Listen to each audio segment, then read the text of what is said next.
పిత పుత్ర పవిత్ర ఆత్మ నామమున ఆమెన్. క్రీస్తునాథుని యందు ప్రియమైనటువంటి సహోదరి సహోదరులారా, ఏప్రిల్ 21వ తేదీన పోపు గారు మరణించినటువంటి సంగతి మనందరికీ తెలిసిందే. పోపు గారు మరణించిన వెంటనే ఫిషర్ మ్యాన్స్ రింగ్ అనేటువంటి ఒక రింగ్ గురించి బాగా చర్చ జరుగుతోంది.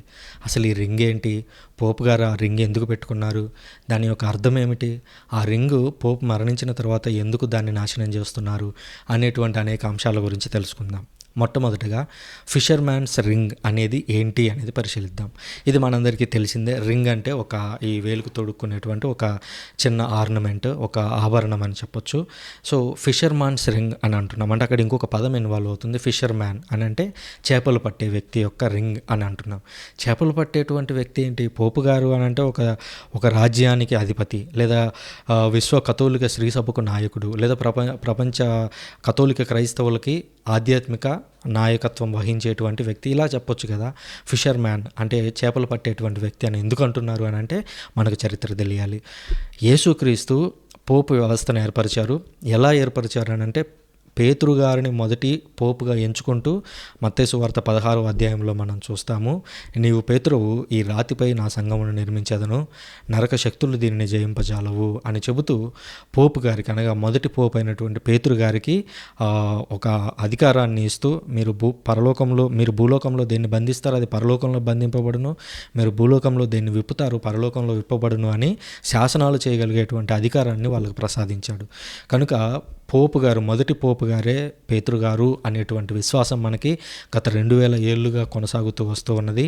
ఆ ఫిషర్ మ్యాన్స్ రింగ్ అంటే ఇక్కడ కూర్చున్నటువంటి ఈ పోప్ ఫ్రాన్సిస్ ఎవరో కాదు, ఇప్పుడు మరణించినటువంటి పోప్ ఫ్రాన్సిస్ ఎవరో కాదు, ఆయన పేతురు గారి యొక్క లైనేజ్లో, పేతురు గారి యొక్క వారసత్వంలో వస్తూ ఉన్నటువంటి వ్యక్తి అని చెప్పడం ఆ రింగ్ యొక్క ప్రధాన ఉద్దేశం.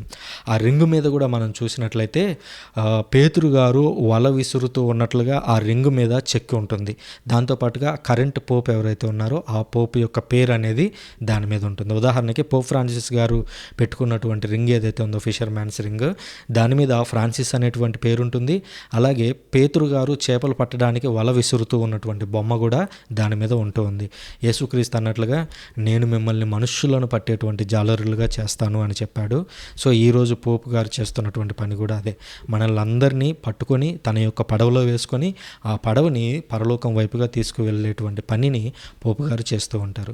కనుక ఇది ఫిషర్ మ్యాన్స్ రింగ్ అంటే దాని వెనుక ఉన్నటువంటి కథ. దీని యొక్క పర్పస్ ఏంటి, దీని యొక్క లక్ష్యం ఏంటి అని అంటే ఈ రింగ్ అనేది ఏదో ఊరికే పెట్టుకున్నది కాదు, ఇది పేతురు యొక్క అధికారానికి చిహ్నము.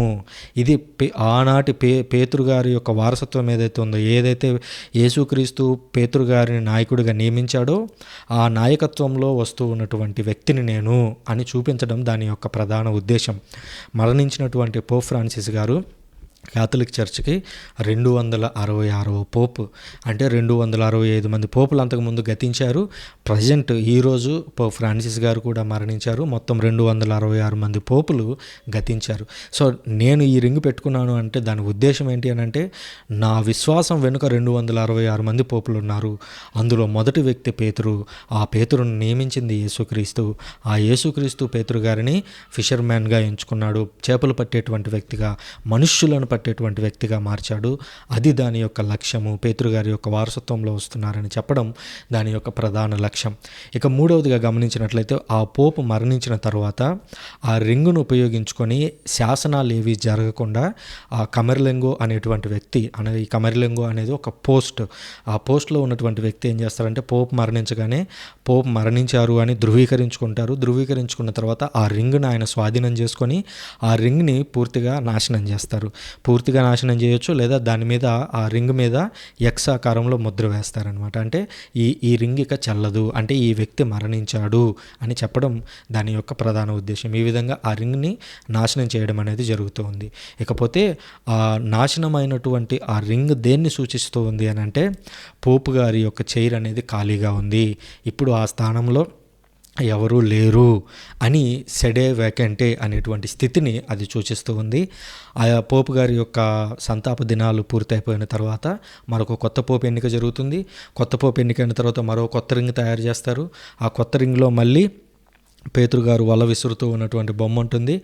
ఆ కొత్త పోపు ఎంచుకున్నటువంటి పేరు ఏదైతే ఉంటుందో అది కూడా మళ్ళీ ఆ రింగ్ మీద ఉంటుంది. ఆ పోపు కూడా తర్వాత ఫ్యూచర్లో మరణిస్తే సేమ్ అలాగే కమర్లింగో అనేటువంటి ఆ పోస్ట్లో ఉన్నటువంటి వ్యక్తి సేమ్ ఇప్పుడు ఏ పద్ధతిని అయితే ఫాలో అయ్యారో సేమ్ అదే పద్ధతి ఫ్యూచర్లో పోపుకు కూడా జరుగుతూ ఉంటుంది. ఇది మీకు అర్థమైందనే భావిస్తూ ఉన్నాను.